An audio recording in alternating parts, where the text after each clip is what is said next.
Welcome back. So in previous lecture we have seen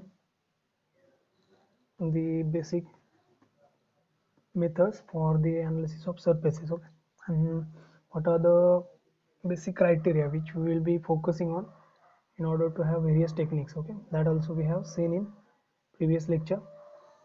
And so we have seen some basic principle as well as its working and the applications of various techniques like SEM, STM as such, okay. So in this lecture we will be mainly focusing on the advanced techniques, okay, and these are the three techniques which incorporated in this semester, okay, this is semester syllabus. So that three techniques are like, first one is the secondary ion mass spectrometry, that is secondary ion mass spectrometry, that is SIMS.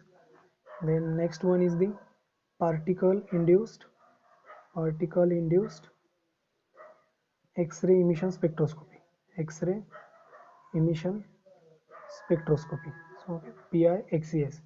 And the last one is the Rutherford backscattering spectroscopy, RBS, okay. So these three techniques are there in your syllabus, of which first we will start with the secondary ion mass spectrometry, that is secondary ion mass spectrometry, okay, SIMS. As the name suggests that there are four terms like secondary ions, okay. Secondary means we have seen in an introductory part of this analysis of solids, there we have seen that the primary beam might be of electrons or ions, okay, and that primary beam will cause some ejection of ions or electrons from the surface of solid, giving rise to some secondary ions, okay. So analysis of that secondary ions will be other characteristic of that solid surface. So we are going to characterize that secondary ions which are emitted during this process. So in this technique we mainly dealing with what? Secondary ions. We mainly dealing with secondary ions, but what is their mass spectrometry? Means we are going to analyze the mass of that particular ion which was ejected in the secondary process. So the basic principle of this secondary ion mass spectrometry is again same, like um, as we have already seen this, okay. So suppose this is our surface,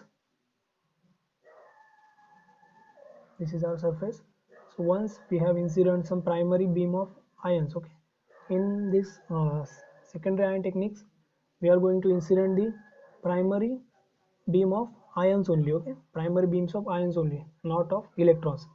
So once we have incident this primary beam of ions, we are going to get the secondary beams of various types, okay.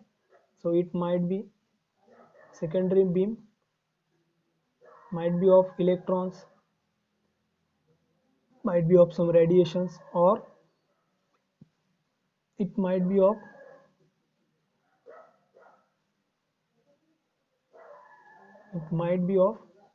some secondary ions,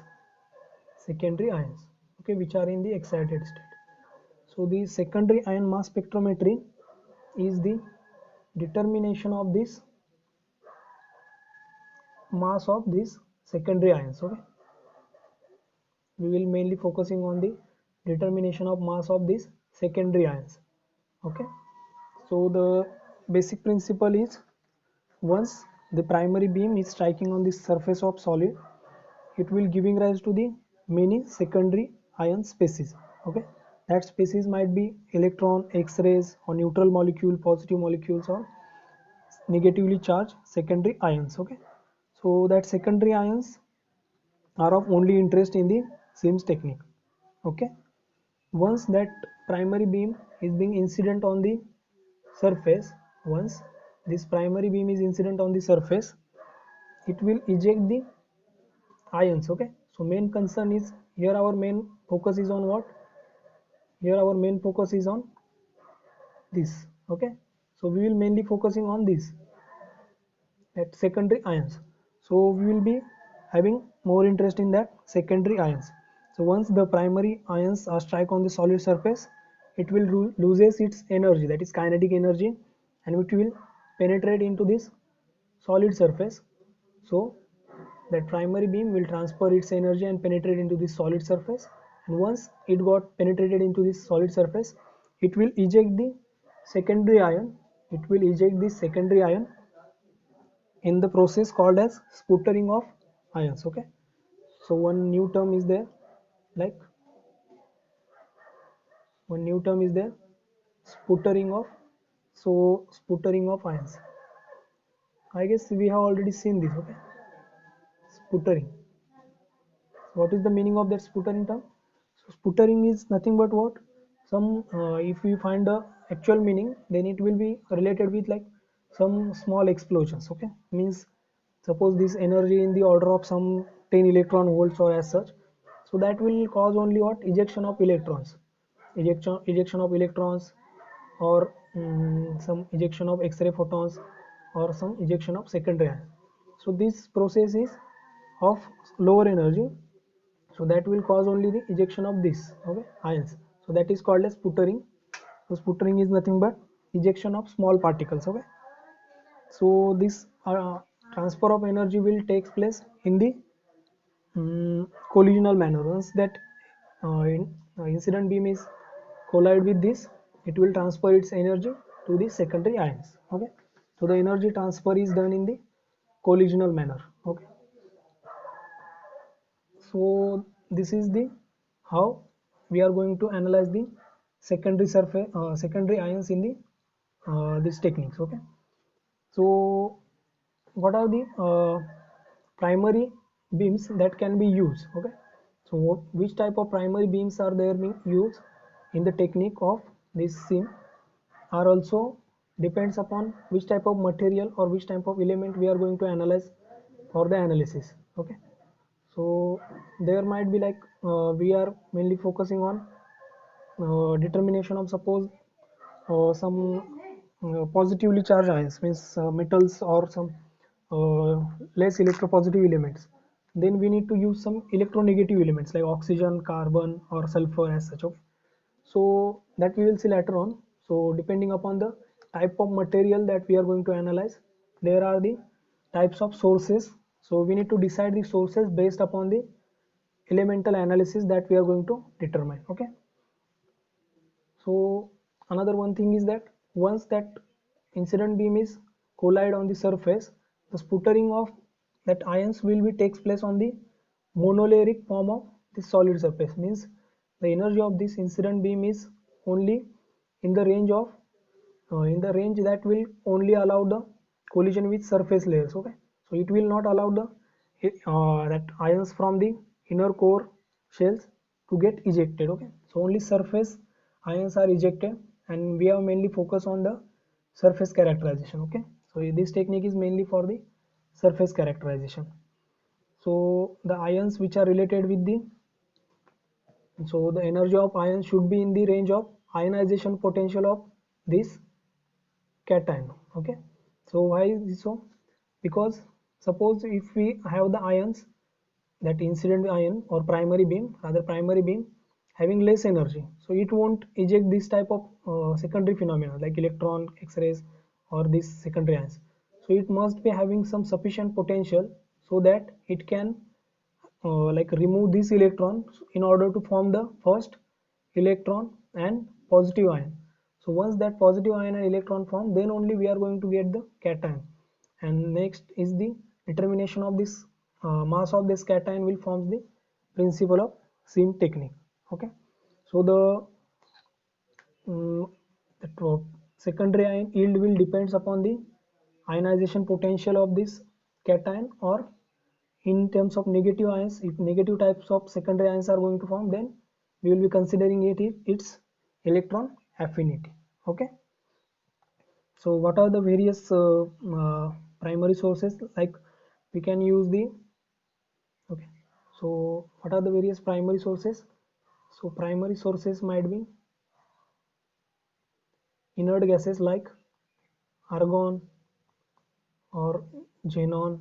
Okay, so we might be use these primary sources, but the problem is that once like we know that these are like what, inert gases, so it's quite difficult to have them in the ionic form. Okay, so even if we have formed them in the ionic form, they will capture the electrons from the atmosphere, so it's quite difficult to form these ions in the these gases in the ionic form. So the yield of that our secondary beam, or the yield of our second ion yield, is significantly lower. So in order to reduce this uh, limitation, or to increase the yield of our secondary ions, we generally use the oxygen oxygen simply I am writing O2, or this is used in the case of when we requiring positive ions as a secondary ion, and we can use the cesium when we will be requiring negative ions as a secondary ions. So what is the difference between oxygen and cesium? So we all know that oxygen is stable in which oxidation state? Oxygen is stable in which oxidation state? So oxygen is stable in, what are that? Oxygen minus, that is oxide, or superoxide rather, this is oxide. Okay, so these two oxygen having the most stable oxidation state. In some cases we might get oxygen in the positive charge. Okay, so that might also be possible. So mainly once we have used the oxygen as a primary beam, then we are going to get the positive charge, okay, of the, or the positive secondary ions. And once if we use the cesium, as the primary source, if we use the cesium, so cesium is stable in which oxidation state? +1. So it will donate its electron to the our secondary ion. So secondary ion will form in the negative charge species. Okay, so cesium will donate its electron to the secondary ions, and the secondary ions will be of what? Negative charge. Okay, so this is the basic outline of what that secondary ion mass spectrometry will be looks like. Okay, so here we only need to consider the our what is that important part is what type of beams are going to use, and what is the basic thing that is going to happen on the surface of solid. Okay, so see, here the secondary ion mass spectrometry is given. So in basic principle, what we are having, the bombardment of sample surface with the primary ion beam, okay, which is represented by IP. So here we are having the representation of primary beam. Okay, so here we are going to have the primary beam. So once that primary beam is incident on the solid, which will imitate what? Secondary ions. So it will emit the secondary ion, which are represented by this IS, okay, which constitute the secondary ion mass spectrometry. So once that ejected ions are there, so we are going to determine its mass by using mass spectrometric techniques. Okay, so how we are going to determine that mass spectrometric techniques, that we will see in the various types of analyzer of that mass. Okay, so surface techniques which are used to characterize the surface and subsurface region. Okay, but the subsurface region is only of the monolayer, means suppose this is the first layer, so up to second layer, see here, up to second layer, okay, we can be able to characterize the composition and characteristics of that surface. Okay, so based upon the m by e ratio, okay, we all know that the principle of mass spectrometry, we are going to determine what?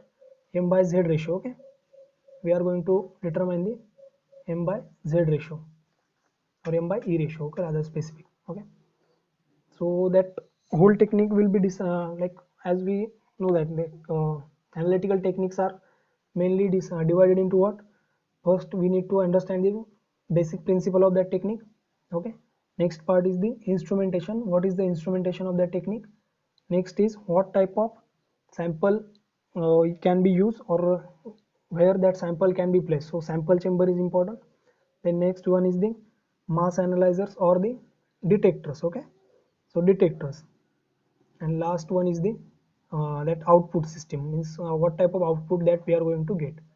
So in this technique, that is secondary ion mass spectrometry, we are mainly going to see this we have already seen this principle. Okay, next we are going to see instrumentation, how we can that resolve mass resolutions, means various types of analyzers are there, so that we can see. And then next is the how we can actually analyze the sample, that is the mode of analysis we are going to see. And the last one is the application advantages and what are the disadvantages of this technique. Okay, so our main focus will be on the instrumentation. Okay, main focus on the instrumentation. So in instrumentation we are having the source, then sample chamber, then mass analyzer chamber, and last one is the detector. Okay, so we will see that one by one in the next lecture. Okay, thank you.